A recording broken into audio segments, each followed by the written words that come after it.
भगवान विष्णु ने जन कल्याण के लिए अपने शरीर से पुरुषोत्तम मास की एकादशियों सहित कुल 26 एकादशियों को उत्पन्न किया।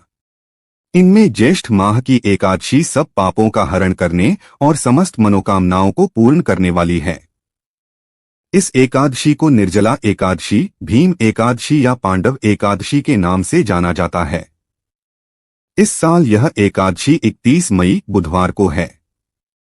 इस एकादशी का व्रत करने से सभी कष्टों से मुक्ति मिलती है। इस दिन जरूरतमंद लोगों को दान पुण्य करने का विशेष महत्व होता है। यह व्रत मन को संयम सिखाता है और शरीर को नई ऊर्जा देता है। आज हम आपको गाय से जुड़े ऐसे ही एक उपाय के बारे में बता देंगे जिसको अगर आपने निर्जला एकादशी के दिन कर लिया तो मान के चलिए भगवान विष्णु और मां लक्ष्मी की कृपा से आपकी सारी मनोकामना हो वो पूरी हो जाएगी। चाहे आपकी कैसी भी मनोकामना, आपको बस ये उपाय करना है, उसके बाद आपका घर धन धान्य से भर जाएगा। प्रिय दर्शकों, हमारे प्राचीन धर्म ग्रंथों में गाय को एक अत्यंत महत्वपूर्ण और पवित्र पशु माना जाता है। शास्त्रों में गाय को माता कहा गया है और समस्त देवी देवता इनका पूजन करते हैं। गौ माता के शरीर में 33 कोटि देवी देवताओं का निवास होता है। गाय एक अत्यंत पवित्र, निर्मल, शांत, निष्पाप जीव है। ऋग्वेद में इसे संसार का पालन पोषण करने वाली कामधेनु माता कहा गया है। इसके दर्शन मात्र से मनुष्य के हजारों पाप नष्ट हो जाते हैं। इसीलिए कभी इस निष्पाप गौ माता पर अत्याचार नहीं करना चाहिए। गाय को कभी मारना नहीं चाहिए और कभी उन्हें कष्ट नहीं देनी चाहिए। गाय को मारना शास्त्रों में सबसे बड़ा पाप माना गया है। दोस्तों, भगवान श्री कृष्ण को गायों से विशेष लगाव था। उन्हें गौमाता बहुत अधिक प्रिय थी।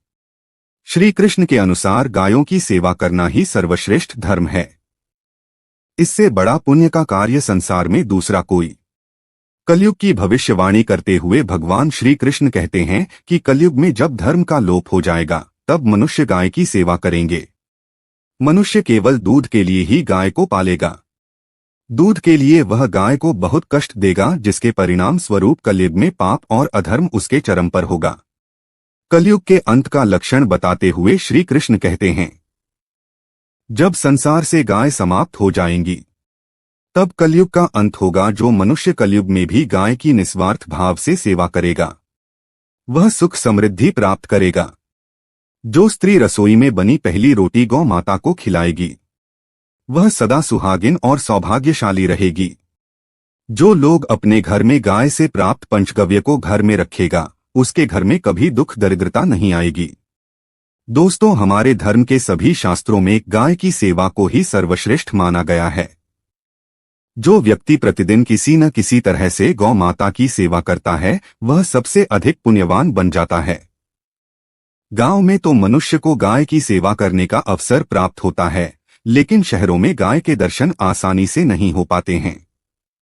इसीलिए मनुष्य को गौशाला में जाकर गाय की सेवा करनी चाहिए अथवा गौशाला के लिए दान धर्म करने चाहिए। इसके अलावा आप अपने घर में गौ माता की मूर्ति रखकर उनकी पूजा जरूर करें। इससे भी माता कामधेनु का आशीर्वाद प्राप्त होता है। शास्त्रों में गौ माता को मां लक्ष्मी का रूप माना गया है। इसीलिए उनकी पूजा करने से दरिद्रता दूर होती है। प्राचीन काल से ही गौ माता की सेवा और संरक्षण करने की परंपरा चली आ रही है।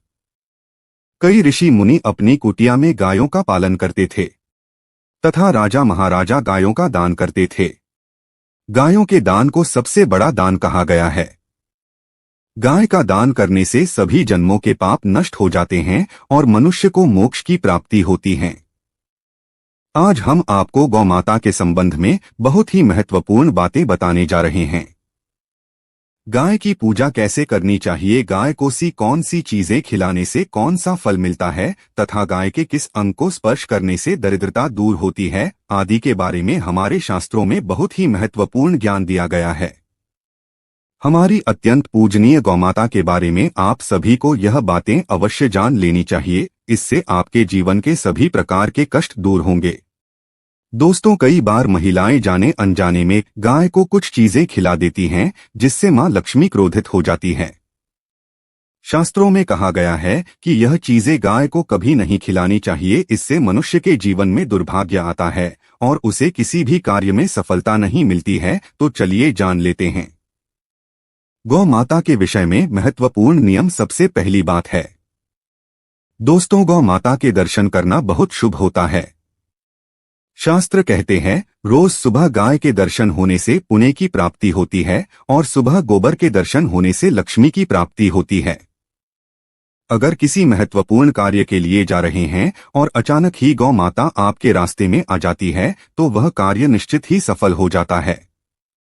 किसी भी यात्रा पर निकलते समय अगर गौ माता के दर्शन हो जाएं तो वह यात्रा सुखपूर्वक पूर्ण हो जाती है, इसमें संशय नहीं है। ज्योतिष शास्त्र के अनुसार अगर कुंडली में यदि पितृ दोष होता है तो अन्य उपायों के साथ साथ गौमाता को प्रतिदिन रोटी और घास खिलाने से लाभ होता है और पितृ दोष से मुक्ति मिलती है। इसी तरह यदि कुंडली में यदि शनि की 7.5 या महादशा है तो हर शनिवार और अमावस्या को काले रंग की गाय को घास या रोटी खिलाएं और उसकी पूजा करें, इससे शनि दोष कम होता है। गोमूत्र यानी कि गाय का मूत्र बहुत ही उपयोगी, पवित्र और स्वास्थ्य की दृष्टि से अत्यंत हितकारी होता है।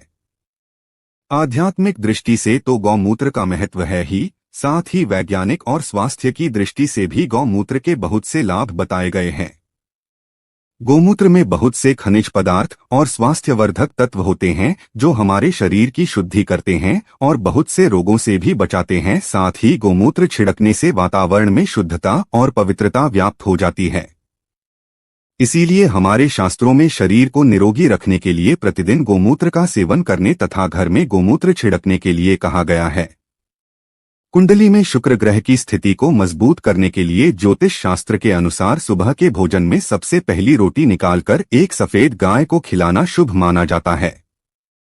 अगर आपकी कुंडली में बुध ग्रह कमजोर है या आपको किसी कारण इसके दुष्प्रभाव झेलने पड़ रहे हैं तो हर बुधवार के दिन गाय को हरा चारा खिलाना शुरू कर दें। इससे बुध से जुड़े दुष्प्रभाव दूर होंगे और आपको तमाम समस्याओं का हल मिल जाएगा। अगर कुंडली में मंगल दोष है जिसके कारण आपके जीवन में कई तरह की परेशानियां हैं तो लाल रंग की गाय की सेवा करें। मंगलवार के दिन गाय का पूजन करें और उसे गुड़ और चने आदि खिलाएं। बृहस्पति ग्रह को जीवन के सभी मांगलिक कार्यों का कारक माना जाता है। ऐसे में अगर किसी व्यक्ति के जीवन में विवाह आदि मांगलिक कार्यों में विघ्न निर्माण हो रहे हैं तो उन लोगों को कुंडली में बृहस्पति ग्रह की स्थिति को मजबूत करने के लिए रोटी पर गुड़ और चने रखकर गाय को खिला देना चाहिए। इससे आपको शुभ परिणाम प्राप्त होते हैं। अगर घर में अशांति है, लड़ाई झगड़े होते रहते हैं तो घर में सुख शांति बनाए रखने के लिए घर के अंदर गाय के गोबर से बने उपले को जलाना चाहिए और उसका धुआं संपूर्ण घर में फैलाना चाहिए। इससे घर की नकारात्मक ऊर्जा नष्ट होती है और सकारात्मक ऊर्जा में वृद्धि होती है। गाय के दूध, दही, घी, गोबर और गौमूत्र से बनने वाले मिश्रण को पंचगव्य कहते हैं। पंचगव्य को पाप नाशक कहा जाता है और हिंदुओं की एक धार्मिक विधि प्रायश्चित करने में इसका उपयोग किया जाता है। पंचगव्य को बनाने वाली सभी वस्तुएं अत्यंत उपयोगी होती हैं जो स्वास्थ्य के लिए लाभदायक तो है ही, साथ ही औषधीय गुणों से भी भरपूर है।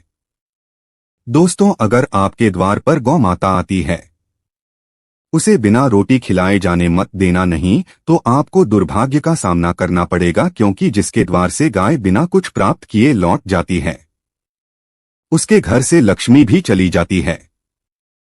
प्रत्येक स्त्री को प्रतिदिन गाय के लिए एक रोटी बनानी चाहिए और प्रेम से गौ माता को खिलानी चाहिए।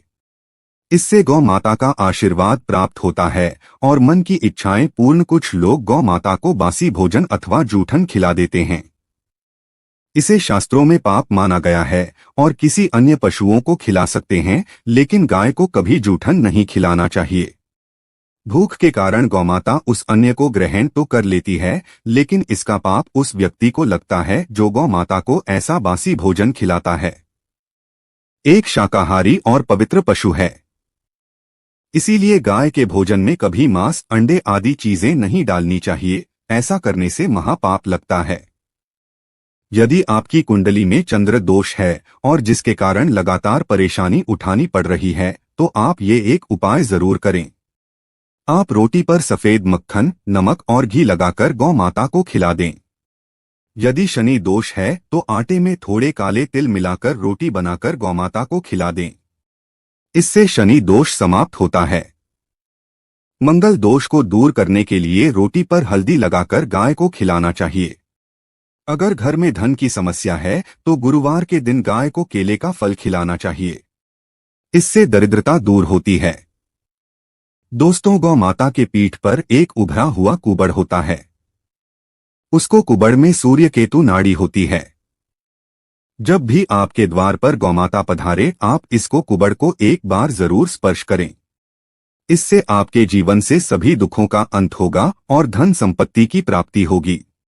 शास्त्रों में कहा गया है, जो मनुष्य तन मन धन से गौ माता की सेवा करता है, वह मृत्यु के बाद वैतरणी नदी को गौ माता की पूंछ पकड़कर मार कर लेता है।